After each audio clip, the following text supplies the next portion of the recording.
and it was sold on the basis of being low risk. Even if averaging was lawful, DHS would never have recovered what was in that executive minute. That's my view anyway, Commissioner. Chemical weapons in Iraq. It is, Commissioner, yeah. And it's disappointing that the benefits were oversold and the risks understated, even at the time that post the home installation program review, there was a lot of discussion in the APS about ensuring sort of proper advice around these matters. Welcome to the Westminster tradition, where we are unpacking lessons for the public service, starting with the Robodebt Royal Commission. My name is Alison Lloyd-Wright, and joining me today on Kaurna land is my fellow South Australian public servant, Caroline Crozer-Barlow. Hello, Alison. And recovering public servant, Danielle Elston. Hello, Alison. So, Caroline, you've been on leave, and of course, for those of us who know you well, this means that she's found a whole new topic to nerd out on. And in this occasion, it's the Pink Batts Royal Commission. And you think there's some crossover with Robodebt that's worth noticing. Can you start by reminding us what the Pink Batts scandal was? Yeah, so Pink Batts, or the Home Insulation Program, was one of a range of stimulus measures rolled out by the newly elected Rudd government in the aftermath of the global financial crisis, the GFC. It was an enormous scale where they tried to retrofit insulation in every uninsulated house in Australia in the space of 2 years. So to give you a sense, like before Pink Batts, the industry was doing maybe 70,000 houses a year. In Pink Batts, they did 1.1 million houses in that year, right? Including mine. Oh, interesting. Yeah, right. Did you do phase 1 or phase 2? Did you get a rebate or was it free? Free? Yeah, phase 2. I mean, I'm struggling here. We were renovating anyway, so it was that thing of like, oh, now we can afford insulation as well. So it could have been a rebate. I don't remember it being a rebate. I remember it being free. And they weren't pink, so I'm going to interrupt to say... Oh, fact check. When everyone does the pink bats, I'm like, most insulation is in fact not pink.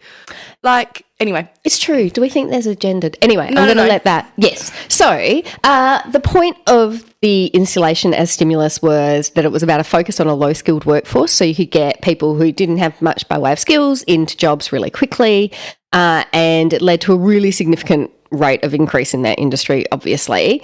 And look, they were alive as rolling this out to the idea of fraud, and actually the program wasn't as defrauded as many government programs. They were alive to the possibility of house fire risk, and actually, again, the levels of house fires were actually lower than in the previous insulation installation. But the thing that they completely missed was the work health safety risks to the installers, and by the end of the program in February 2010, 4 young men had died installing insulation as part of this program, mostly as a result of electrocution, so putting in reflective foil insulation, and one as a result of heat stress. So the government ends it abruptly in February 2010, literally 24 hours notice, and they put out of business overnight. Right. So 200 odd businesses go out of business overnight with hundreds of thousands of dollars worth of holdings, and, it's just the whole thing. Now, the Royal Commission finds 3 critical mistakes that contribute to the death. The first is letting foil insulation be used. The second was that they didn't require training for all the installers. And the third was that there was no program of audit and risk management in place, even though there was clearly quite high risk if you're going from 70,000 to 1 million. So look, like Robodebt, lots of content to mine here for lessons for the public servant. But I had 3 particular lessons I thought I might want to talk about today. Go on. All right. So the first one, and this is very obvious for those of us who worked in the Commonwealth during the early Rudd years, it was about doing things too quickly and no willingness to push back on timelines. So in Robodebt, we saw this, obviously, with Melissa Golightly. She's taking that cab sub through. She's making it happen no matter what. In Home Insulation Program, it's even more starkly familiar, I reckon. The idea comes from PM&C. Yep. It's pushed through strategic policy, strategic priorities, budget committee, the minister's not involved, the agency's not involved, and it's delivered to them as a fait accompli. So the idea is started to be generated in January. It's announced on February 9th. Phase 1 begins on February 9th, and Phase 2 rolls out on the 1st of July. Yeah, and the department receives it as a special gift. A special gift. From PMNC. Yes, with lots of advice and help and lack of accountability. So there we go. And so that's really familiar, isn't it? The story that you're given a timeline that actually bears no relationship to the time it might take to design and execute something well. I do say given a timeline because it really feels like there are times you can't say, or it's really challenging to push back on a time frame that has been determined to satisfy sort of various other political or, in this case, macroeconomic needs. Yeah. And in particular, because it had been said out loud by the Prime Minister on February the 9th or whatever, they really felt like by 1 July you had to have it going in place, and there was absolutely no movement. And that feels familiar as well, that idea that you've publicly committed to a timeline and you can't possibly change it. Now it's been said out loud. Yeah. No, and I think part of the pushing back is there is always someone who will say yes to a timeline. Oh, yes, that's regardless. so true. And so, you know. Why do they say yes? Because they want to look good? Is that what it is?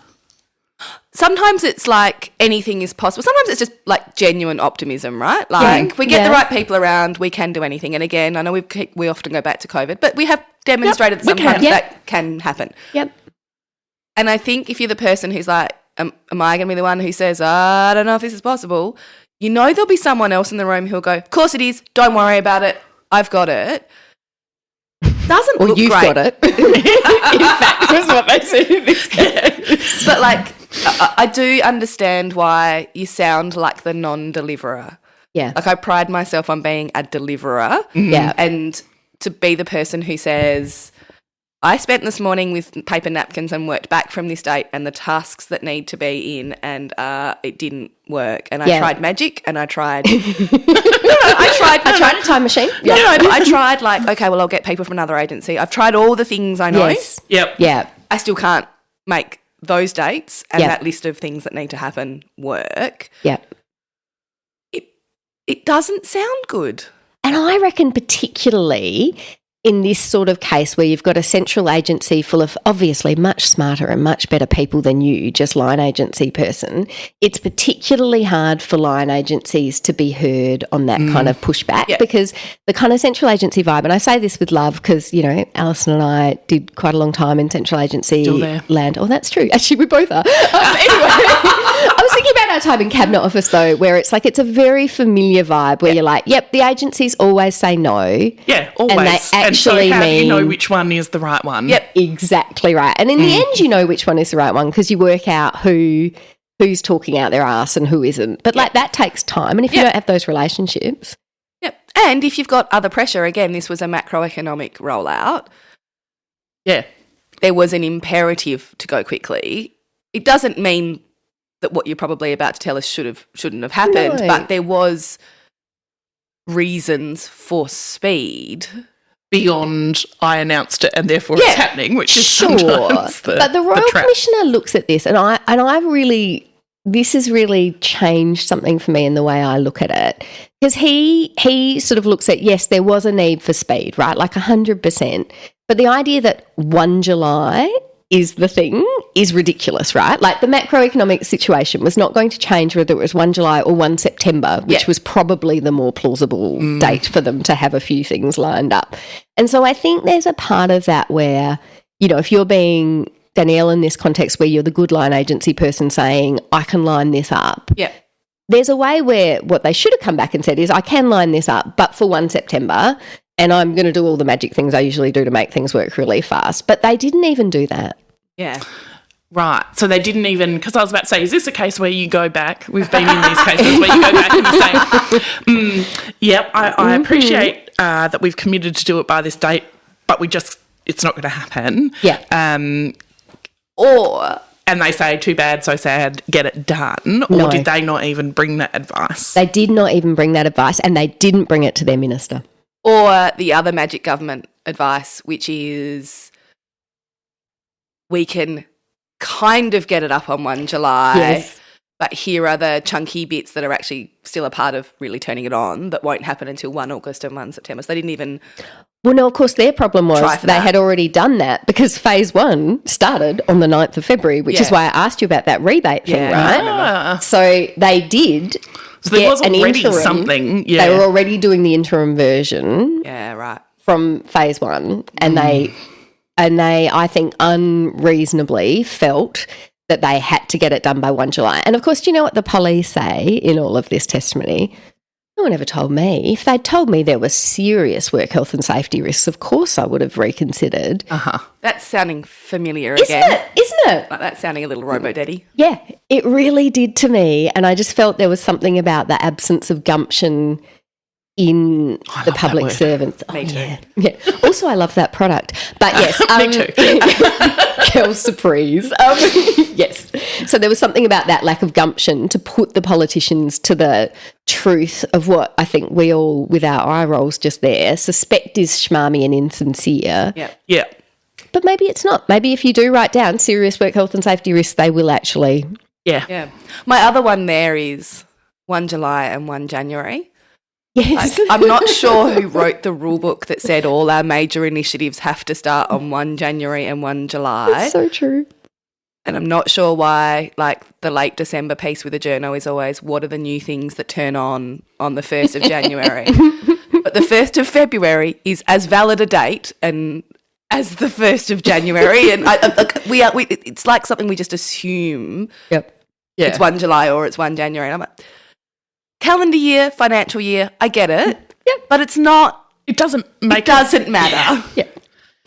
So that was the first thing. What was the second thing? Look, definitely part of what is going on in the home insulation program is a lack of content knowledge. So it's given to JUHA, the Environment Department, and they don't know anything about insulation really, like a little bit, but not much. And they definitely don't know much about building, but it's energy efficiency. Sorry, I wish I was just about to say, we're our faces. I was like, Caroline, you and I have worked in an environment department. And I'm like, insulation. Okay, hang on. No, I've got no tradies. I've worked in the department that regulates trades, for instance. There are plenty of departments with a lot more kind of And I'm like, operational no, can't find it. experience. So I think you'll find that the Royal Commissioner makes exactly this observation. But no, so it goes to JUHA, who not only don't have any experience with insulation, they also don't have any experience with really large-scale program rollout. So they've Yeah. never done a giant en masse thing. And in fairness to both JUHA and, I don't know if you guys remember this, the Office of the Coordinator General Yep. that they set up. Yeah. In fairness to OCG, Impairment-C and JUHA, they recognise some of the bits that they didn't know. So they're like, right, well, we've never done mass processing of payments before. So they bring in Medicare. So in fact, Finn Pratt, who we know from Robodebt, appears in this tangentially because he's in there to do the payments. But what I found really striking is reading through the way that they, when confronted with technical issues, applied what I would call like generalist policy heuristics to solving them. And I'm a generalist policy person, and so am I. So am I. that's why they felt so familiar. So let me give you 2 examples. The first one, the reflective foil laminate. So right at the beginning when they say they're going to put it in, remember this is the stuff that electrocutes 3 of the people, right? They say they couldn't rule it out because they didn't have the technical expertise to understand how dangerous it was. And because they're hearing from the industry, but the industry, a bit like that West Wing episode with renewable energy, is completely fragmented, right? So it's just like everyone comes and says, oh, well, your product's crap because of this and your product's crap because of that. And the department has no way of kind of judging between those. So they use a generalist policy heuristic of technology agnostic. Doesn't that sound sensible? Yeah. Yeah, technology agnostic. Only it turns out it wasn't sensible. It turns out New Zealand Does had also in fact- sound like the kind of word we use when we don't know. That's right, right? Like it's a classic generalist policy. When I read it, I was like, ooh, I reckon I could have made that mistake. Yeah. Don't you think? And the second example, and this is the much worse one, I think, is the work health and safety risk. So quite early on, it's identified in their risk planning that roof cavities are quite dangerous places for people to be. So there's bad wiring, you can fall through the ceiling, it gets very hot, there's no ventilation. So quite dangerous. Dead And possums. What was that? Dead possums. Dead possums. Oh, yeah, I know. Yeah, or birds in Danielle's case. Anyway, we know, so they know that there's a problem, and this one they can't kind of, wish away. So instead what they do is they say, right, well, actually work health safety is a matter for the states. We don't hold the legislation for work health safety, so it's not a risk that's held by the Commonwealth, and so they literally don't write it on their risk register. I think Alison's going to combust. I think she is about to combust. That's Yeah. appalling. But again, you can see the generalist policy person says, oh, but of course we always Everybody assume. in their lane. That's right. People comply with the law when they do things. We've got to assume people are complying with the law. Not my lane under a federation. Yep. Off it goes. So not only do they say it's the states and territories' responsibilities, they then, and Rod Hook actually, who was the South Australian Coordinator General, who gives quite a lot of testimony at this Royal Commission, says, but when we asked them where the installation was being provided so that we could go and check, the Commonwealth said, oh no, that's private information and we couldn't possibly share. Are you serious? I am in no way kidding. This is exactly. You're not shocked though, Alison, surely. Oh, not for a minute. I am enraged. Yep. Yep. And so I think there's something about not knowing, and you can only do that about work health and safety if you have never had to front up to a coronial, if you have never had to deal firsthand with the implications of a death in a workforce. Now, I think you might have, I have in some of my jobs had to deal with that, and it's like you suddenly, it's very real. It did not feel real to these bureaucrats. Yeah. Not super connected to climbing into a roof. Yes. In the same way they weren't super connected to receiving a $10,000 bill and having $500 a week income. But you can also Exactly. see, like, the convenience of that as a policy answer. Just like, tick. I ticked it off my list. Yep, I don't need to worry about that. States and territories.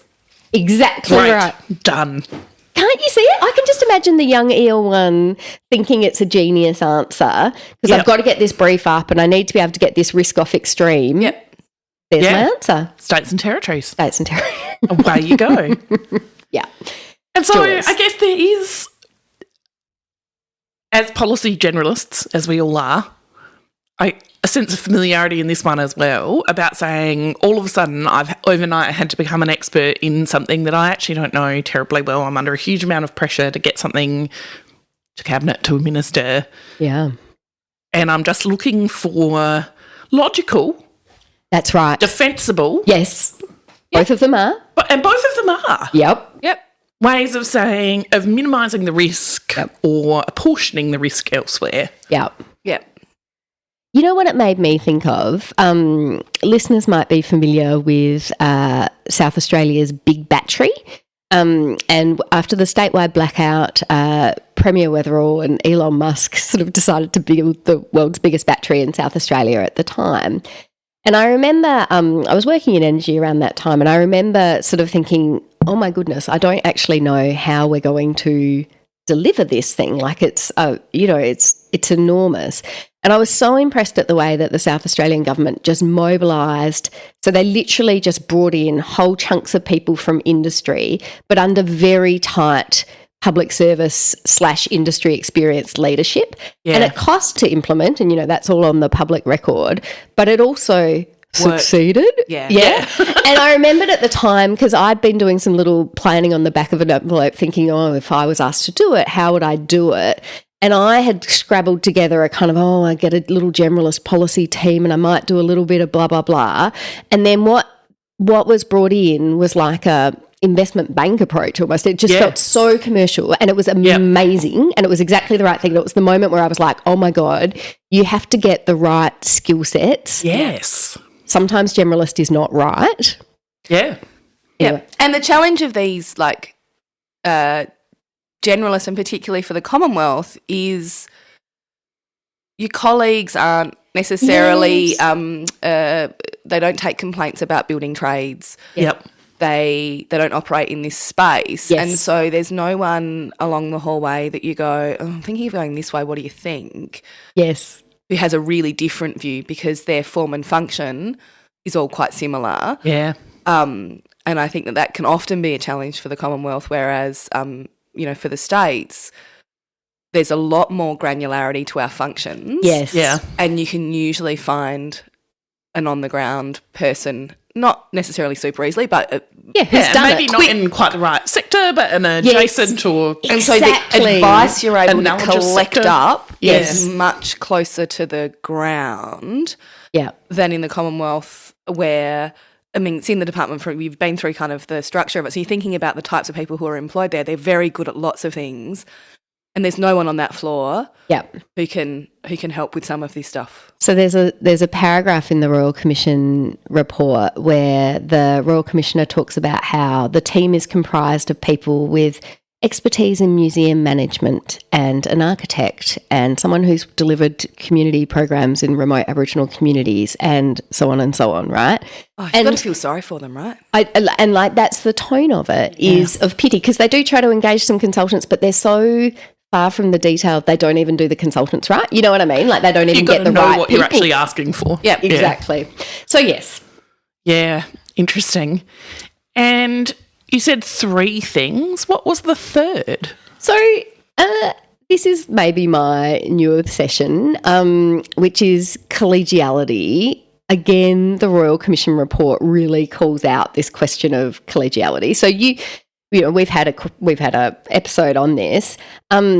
The Commissioner talks about something called the Project Control Group, which was a 20-odd person interagency committee. That's always an effective number. Yep. Yeah, that made critical decisions. Notably, it was the entity that oversaw, I mean, it's hard to describe it as a decision because it was one of those track changes things, but to remove training requirements for new entrants, right? And so what he says is most PCG members are extremely passive, decisions were taken by exception, there was a strong emphasis on seeing PCG as a member of a team rather than a governance body.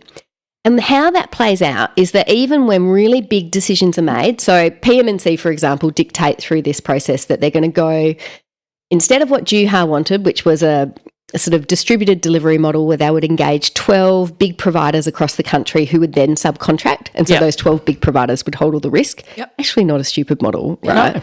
No. They wanted to do it directly to households, right? So cutting out all of that. And Juha really disagree with this, but when you read the briefing they provide to their minister, PCG has blah, the risk of this is blah, like it's so anodyne and they never put up their forthright advice to their minister because they feel bound in collegiality with this. And unwilling to argue with PM&C. Well, indeed. I guess the other risk you have with those massive control groups is just that lack of personal accountability. Oh my right? God. Whose decision was it?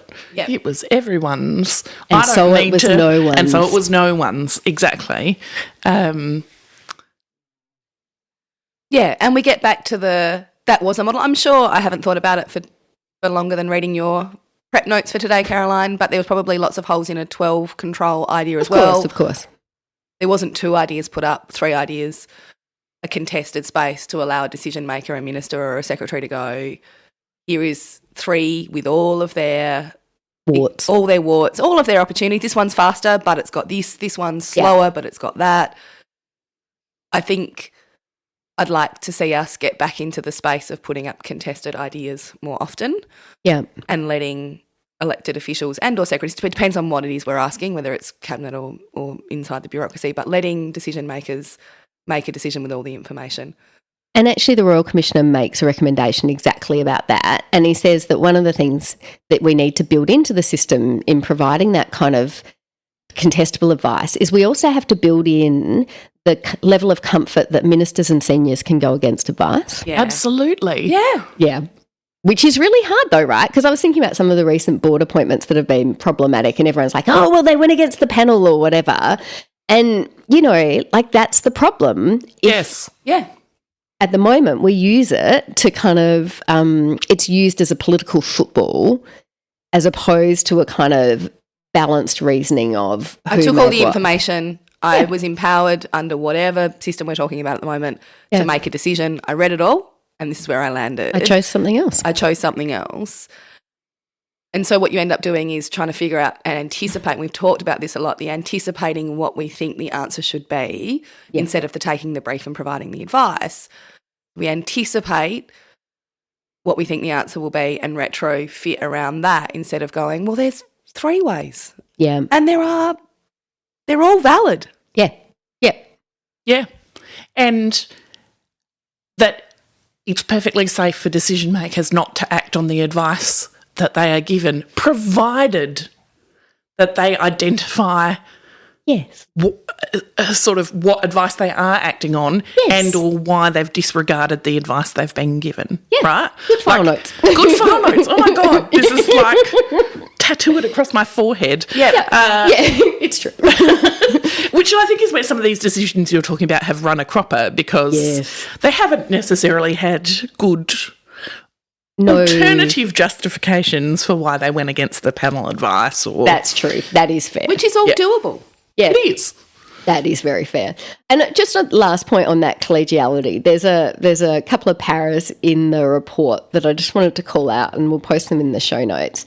Because the other thing that the Commissioner really notes is that the way that public servants gave evidence was bound by that collegiality as well. So he talks about, I had the real sense that each of the public servants was holding back and being defensive in the evidence they gave. No current public servant volunteered any information. Each had to be asked a direct question to elicit an answer, often a literal answer to a question. And it talks about how no public servant seemed willing to attribute any blame for the shortcomings in the HIP to any politician, although some were prepared when pressed to allude to such matters. Like they just can't. That's sounding very Robodebt as well. Yeah. It's really And unwilling. that just brings me to that thing of why I think we get a bit of feedback about this as well, but about how we do these royal commissions. We rake over public sector practice, and then we don't want them in a drawer. They should be live documents because if the people involved in Robodebt had read some of the recommendations, and some of the recommendations or discussion, perhaps is a better word, lines up a lot, there was no learning of the practice part of it. Yeah. And the episode opens with Chris Birra, the quote from Chris Birra as he gives it in the Robodebt Royal Commission, where he says that's what he finds so disappointing about Robodebt, is that they were literally just talking about this. This is all happening at the same time. Yeah. This is 2014. Yeah. It's the same time. So we have a saying in our house, know better, do better. Yeah. Which is that we make mistakes, it's fine, no need to labour them or, flagellate about stuffing up. But once we know better, we need to do better. Yeah. And I wonder if know better, do better might not be a terrible next poster for your tea rooms. Love it. Love it. Better than the urine poster. All right. Till next time. Just some appropriately bureaucratic disclaimers. Those of us in the employ of the state government speak in a strictly personal capacity, consistent with the Public Sector Code of Ethics that permits public servants to promote an outcome in relation to an issue of public interest, in this case, the betterment of the public service. Nothing we say should be taken as representing the views of the government or our employers. While we've tried to be as thorough in our research as busy full-time jobs and lives allow, we definitely don't guarantee that we've got all the details right. If you want rigorous reporting on Robodebt, we recommend the work of Rick Morton at the Saturday Paper, Chris Nouse and Luc Henrique Gomez at the Guardian, Ben Eltham at Crikey, and of course, the Robodebt Royal Commission itself. Please feel free to email us corrections, episode suggestions, or anything else at thewestminstertraditionpod@gmail.com. Thanks to Pampot Audio for our intro and outro music. Till next time.